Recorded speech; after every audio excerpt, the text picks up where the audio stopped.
Hay un hecho y en el medio muchas interpretaciones.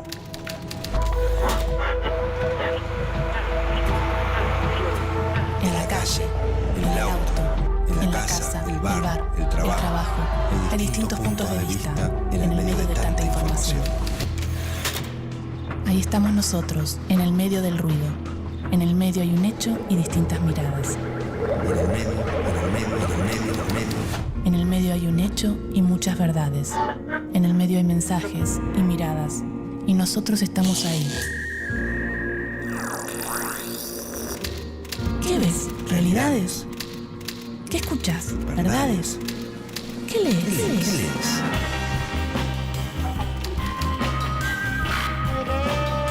En el medio de las noticias, en el medio de la vida, en el medio de la verdad, en el medio estamos nosotros, aturdidos, confundidos.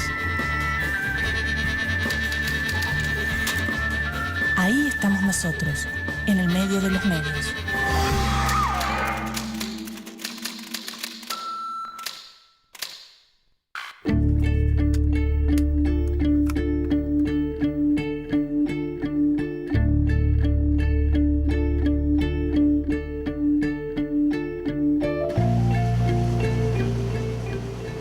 En un país libre, siempre se le adjudicó al periodismo el rol de controlar, fiscalizar y criticar a los tres poderes tradicionales. También discutir y profundizar ideas sobre la realidad política.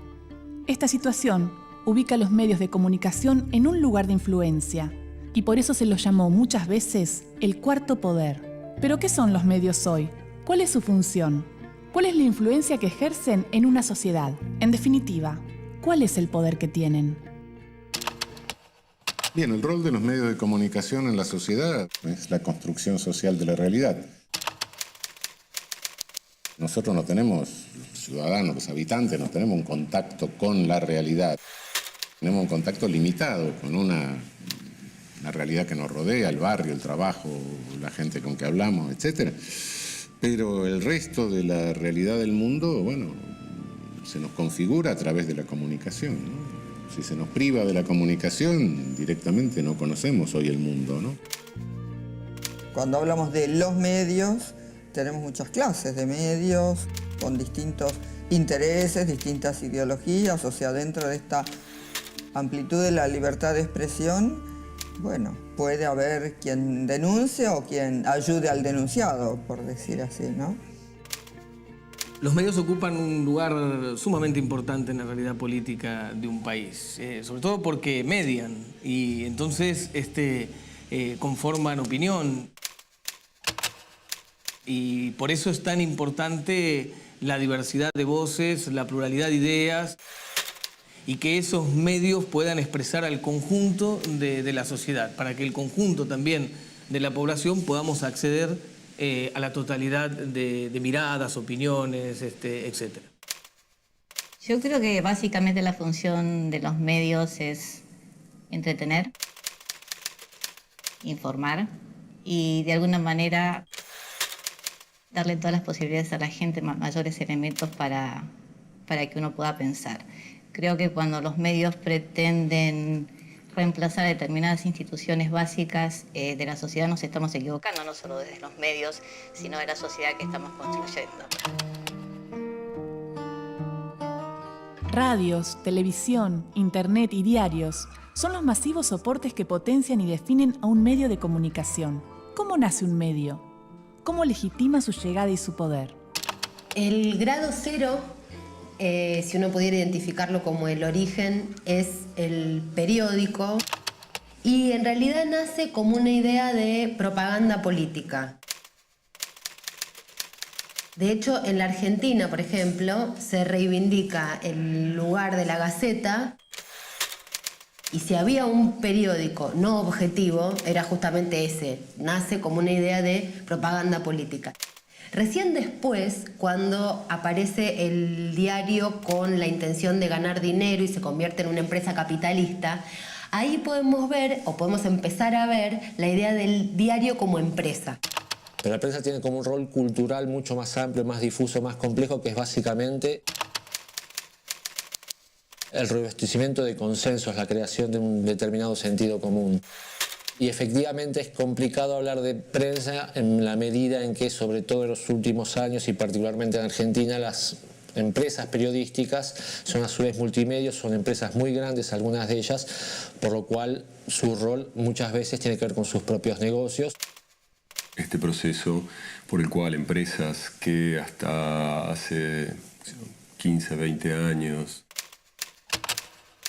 eran exclusivamente dueñas de medios de prensa, empezaron a expandirse hacia otros negocios más o menos ligados con eso, comunicación, editoriales, telefónicas, etcétera, etcétera. Ahí también se da un cambio, porque no solo que aparece la empresa o los grupos mediáticos, sino que también lo que desaparece es esta idea de nosotros como medios de comunicación tenemos una idea y tenemos intención de llevar esa idea a la política, y se cuela demasiado la idea de la objetividad, de la neutralidad, casi como una especie de definición dada por parte de los medios de comunicación que no se puede poner en debate. Ese recorrido justamente lo que hace es ocultar algo que en un principio sí estaba transparentado, que era el rol de los medios con una intencionalidad de propagar ideas políticas. Hoy pareciera que si uno dice que los medios hacen política, está casi poco menos que faltándoles el respeto.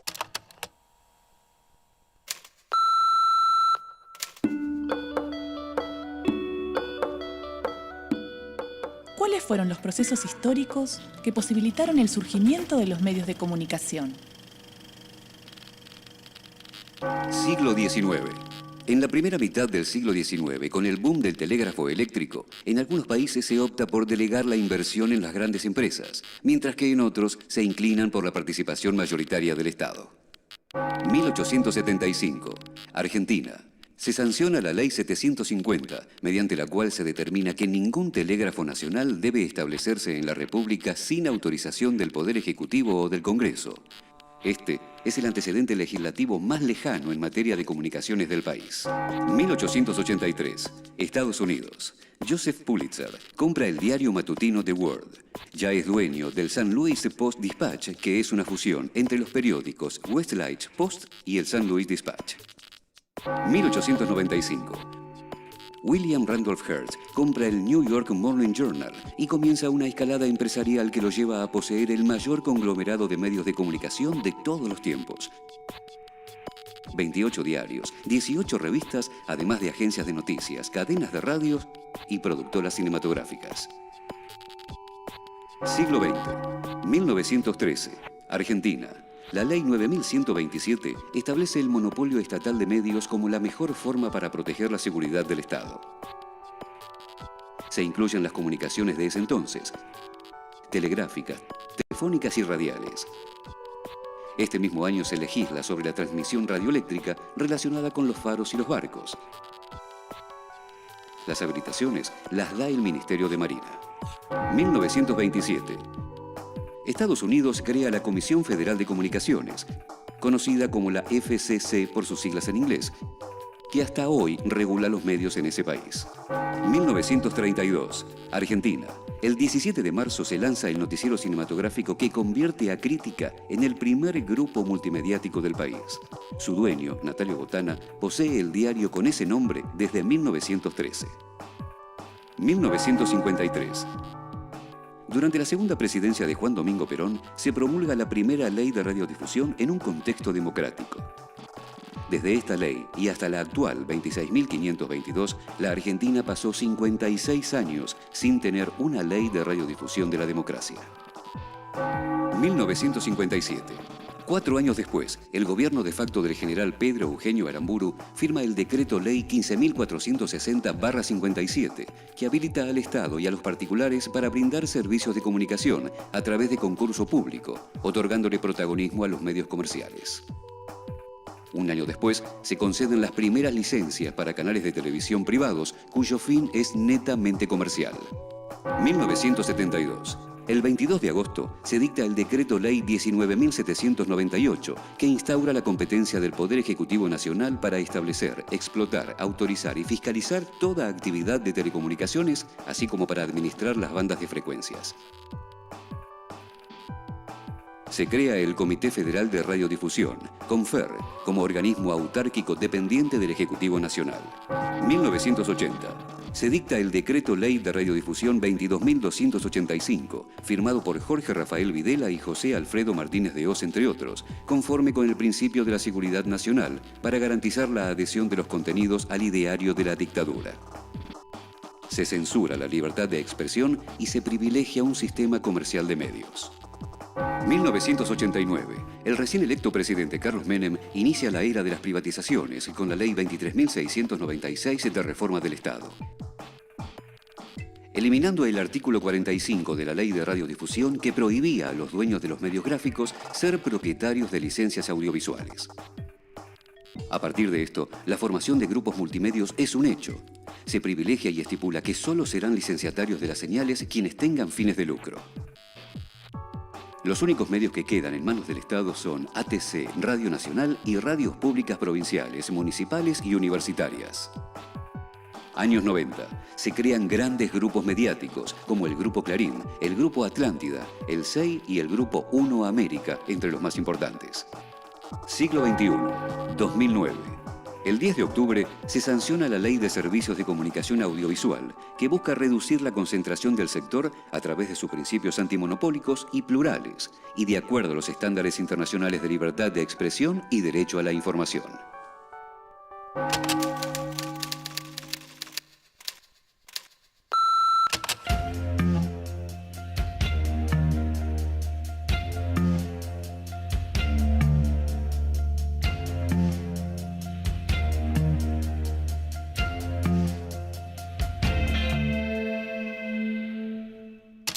El periodismo, los medios de comunicación en general, están en el centro de la escena social y de la escena política en este siglo XXI. Ya lo estaban bastante en el siglo XX, pero creo que han profundizado más. ¿Por qué? Porque hoy las ciudadanías son más de encierro, estamos más encerrados en nuestras casas, en nuestras comunidades.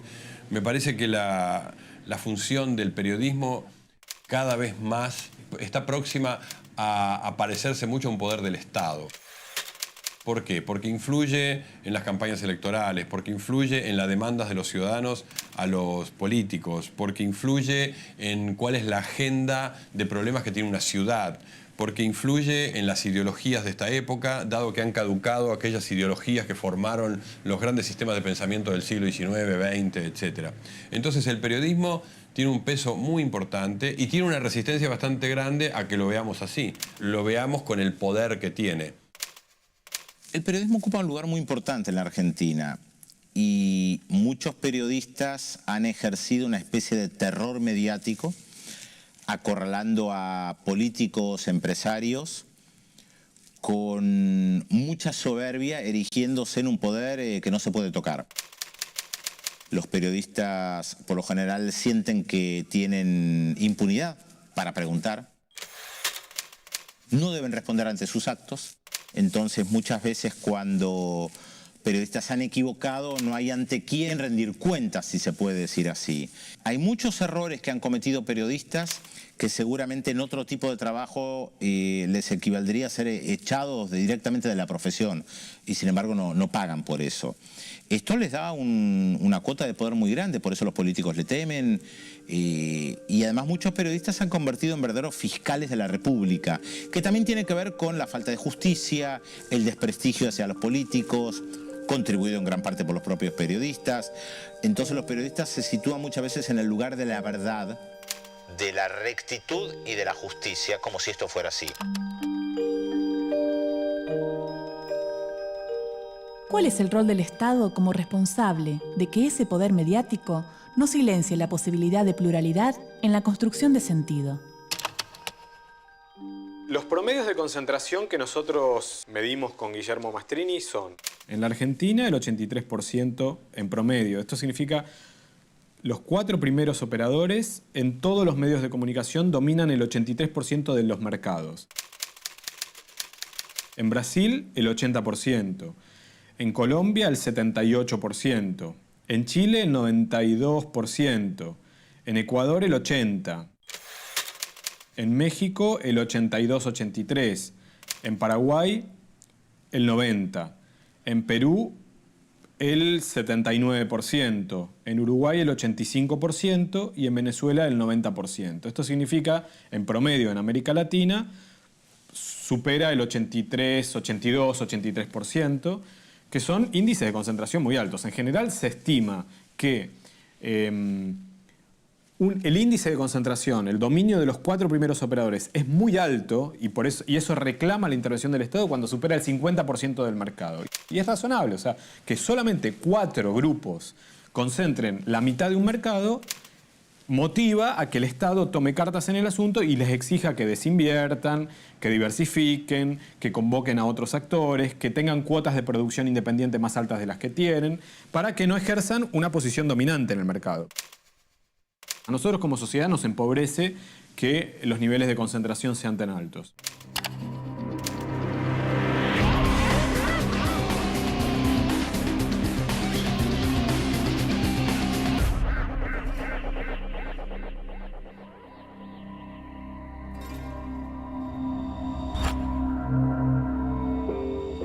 El ejercicio de desarmar una noticia y analizar sus partes nos permite preguntarnos y entender su construcción.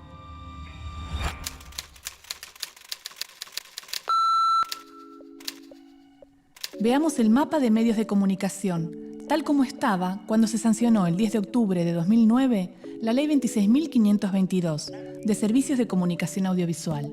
El Grupo Clarín, cuya composición accionaria está dividida en un 70% propiedad de Ernestina Herrera de Noble, Héctor Mañeto, Lucio Pagliaro y José Aranda, un 18% en manos de Goldman Sachs, Sociedad Anónima, y el resto cotiza en la bolsa. Posee, para el momento en que se sancionó la ley, el diario Clarín, Olé, La Razón, la agencia de noticias DIN, las revistas Pymes, Genios y El, entre otros medios gráficos nacionales. Además, es dueño de Canal 13, el canal de noticias TN y el canal de cable Volver, la radio Mitre, entre otros. Y tiene el 60% de las acciones de Multicanal, Cablevisión, Fibertel, Flash, Ciudad Internet, Full Cero y Data Markets. También el 50% de TIC Sport. Adquirió el 55% de la productora Polka, el 30% de Ideas del Sur, otro 30% de Patagonic y un 80% del Grupo Cimero. Poseedor de los diarios La Voz del Interior de Córdoba y Los Andes de Mendoza. Además, el Grupo Clarín es propietario en un 37% de Papel Prensa, empresa que provee de papel de diarios a los periódicos argentinos. Un porcentaje igual posee La Nación y un 26% está en manos del Estado. Por su parte, el Multimedia Grupo 1, de Daniel Vilá y del exministro de Menem, José Luis Manzano, se inicia en 1994, con la fundación de la empresa Supercanal, dedicada a la televisión por cable, de la que hoy conservan el 83% de las acciones. Tienen 25 empresas de televisión por cable, con una cartera de 227.000 abonados en Mendoza, San Juan, Catamarca, La Rioja, San Luis y Córdoba. Es así que el Grupo 1 tiene ediciones locales en Santa Fe, Mendoza y Entre Ríos, entre otros periódicos de diferentes partes del país, y posee el 51% del diario La Capital de Rosario. También el grupo tiene el 47% de las acciones de América Medios, que posee el canal América TV, el canal 10 de Junín y el canal de noticias América 24, además de la radio La Red. Pero sus principales inversiones, básicamente, se centran en el interior del país. El español Grupo Prisa controla más de 1000 emisoras, entre propias y asociadas. En Argentina posee FM Hit, las 40 principales en Buenos Aires, y AM Radio Continental, que retransmite para una cadena de innumerables radios de todo el país. El Grupo Prisa también tiene un inmenso control sobre el mercado de libros en América Latina, a través de las editoriales Alfaguara, Aguilar y Tauros, además de Santillana, que produce casi todos los textos escolares que utilizan los alumnos latinoamericanos. Por su parte, el Grupo Haddad tiene el 100% del canal de noticias de cable C5N, del portal de noticias Infobae.com y las radios Mega, TKM, Pop y Vale, de frecuencia modulada, y la AM Radio 10, entre otros medios. El denominado Grupo de Narváez tiene, además de las acciones en Canal América, el 100% de los medios gráficos El Cronista Comercial, la revista Apertura y la revista Information Technology. A esta concentración de la información en manos de pocos grupos mediáticos, se le suma la falta de federalización de la noticia. Según un estudio de retransmisión, la mayoría de la información proviene de la capital federal. La región pampeana solo produce el 28% de sus contenidos, la del Cuyo el 38%, el noroeste el 36% y el noreste un 24%.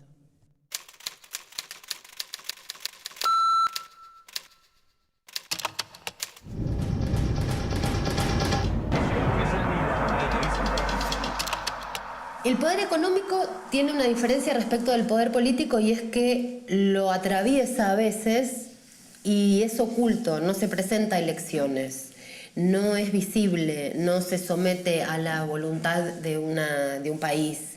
Es. El dinero no tiene cara y por eso puede funcionar de esa manera. El poder político siempre tiene que tener una cara.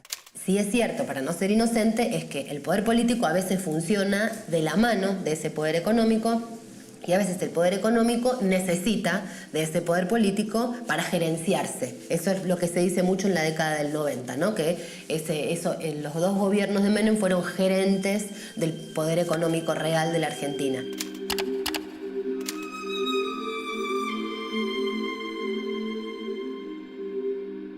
En 1989, en los comienzos del primer gobierno de Carlos Menem, se vota la Ley de Reforma del Estado, se convoca a las privatizaciones y se modifica el artículo 45 de la Ley de Radiodifusión, lo que habilita la conformación de multimedios. Nada de lo que deba ser estatal permanecerá en manos del Estado. Esta modificación abre el camino para que una misma empresa acceda a diversos medios de distintas ramas. Con la modificación del artículo 45, se establece que podrán adjudicarse licencias a quienes tengan fines comerciales. De esta manera, quedan afuera de estas licencias los distintos sectores sociales sin medios económicos suficientes para competir. Se privatizan los canales de televisión, salvo Canal 7, y allí se conforman el Grupo Clarín y el Grupo Atlántida, entre los más poderosos oligopolios de información. Entre 1995 y 1997, comienza un desembarco masivo de capitales extranjeros al país. Antes de este periodo, comienza el auge de las señales de televisión por cable, excluidas de toda regulación estatal. En 1999, el Decreto Ley 1005 estira el tope de licencias permitidas de 4 a 24 por persona jurídica o sociedades comerciales. Se reglamenta lo que se estaba efectuando de hecho. En el 2003, la Suprema Corte de Justicia define como inconstitucional la corrección del artículo 45 y fundamenta que se viola la Declaración de Principios de Libertad de Expresión de la Comisión Interamericana de Derechos Humanos y el artículo 13 del Pacto de San José de Costa Rica, que estipula que la comunicación y el derecho a la información es un derecho humano.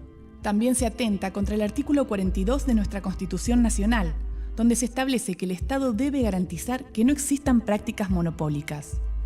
El 10 de octubre de 2009, se sanciona la Ley de Servicios de Comunicación Audiovisual, que cuestiona la concentración de medios y pretende garantizar la pluralidad en el acceso a la información. El Estado tiene que tener una mirada que no ve solamente las cuestiones en función de su rentabilidad. El mercado lo visualiza desde la rentabilidad. El Estado lo mira desde la función social que tiene. Y en ese sentido, hay medios que pueden ser claramente no rentables, entre comillas, pero tienen una función social muy profunda. O sea, vos tenés una ciudad donde, como la ciudad de Rosario, que tiene 1,5 millones de habitantes, que tiene un solo diario, ¿no? Es decir, que se edita en esa ciudad un solo diario. Si estuviéramos en Suecia, el Estado financiaría el surgimiento de un segundo diario para que el primero no tenga el monopolio de la verdad y el monopolio de la información, lo cual me parece una contribución del Estado, así como banca y subsidia al sistema educativo, también subsidia la diversidad cultural.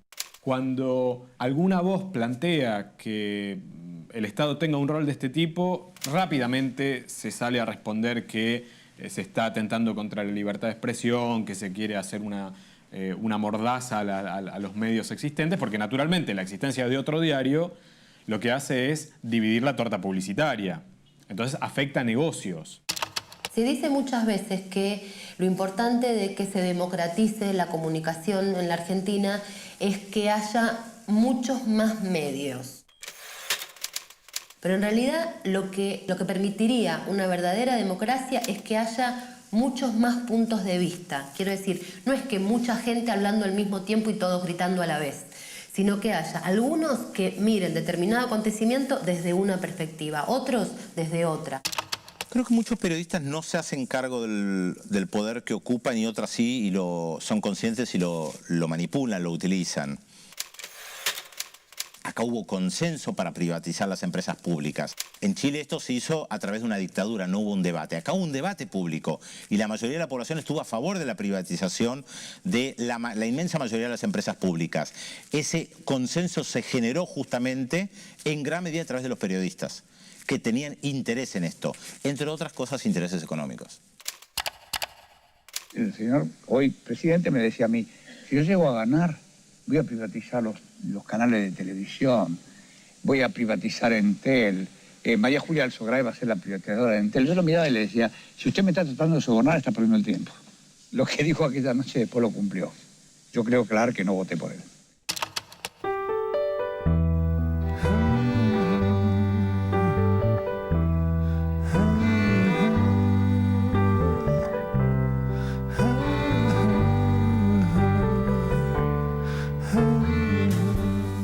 Los medios de comunicación, en definitiva, legitiman su llegada y su poder muchas veces cuestionando de una forma totalizadora a los tres poderes que gobiernan a una nación. Cuando su principal interés deja de ser informar, comunicar o instruir, nos cabe a nosotros recuperar ese derecho soberano a la información para construir una relación más sana, democrática y directa con los tres poderes reales que nos representan.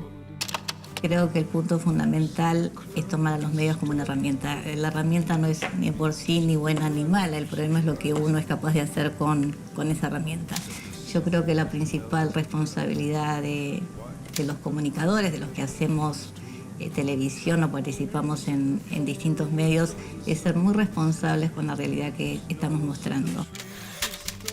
Creo que hay una cierta tentación a partir de el grado de influencia que tienen los medios, pero sobre todo que se les adjudica a los medios, de caer en una especie de omnipotencia donde la realidad puede ser creada.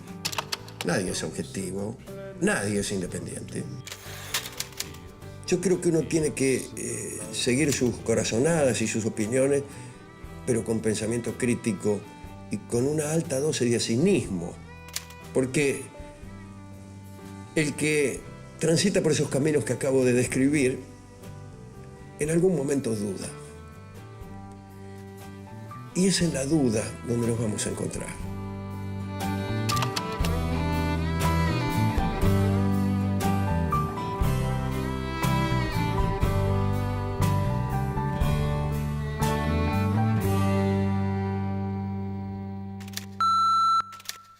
Esto que acabas de ver es solo un programa de televisión. Una visión, una opinión, nuestra interpretación de la realidad. Es nuestra verdad, pero no es la única. Hay distintas miradas sobre los hechos. Nosotros elegimos qué contarte y cómo. Seleccionamos testimonios e imágenes, como lo hacen los medios, que de un hecho construyen la noticia. Los medios de comunicación eligen qué contarte y son responsables de lo que dicen, como nosotros fuimos responsables de lo que dijimos en este programa.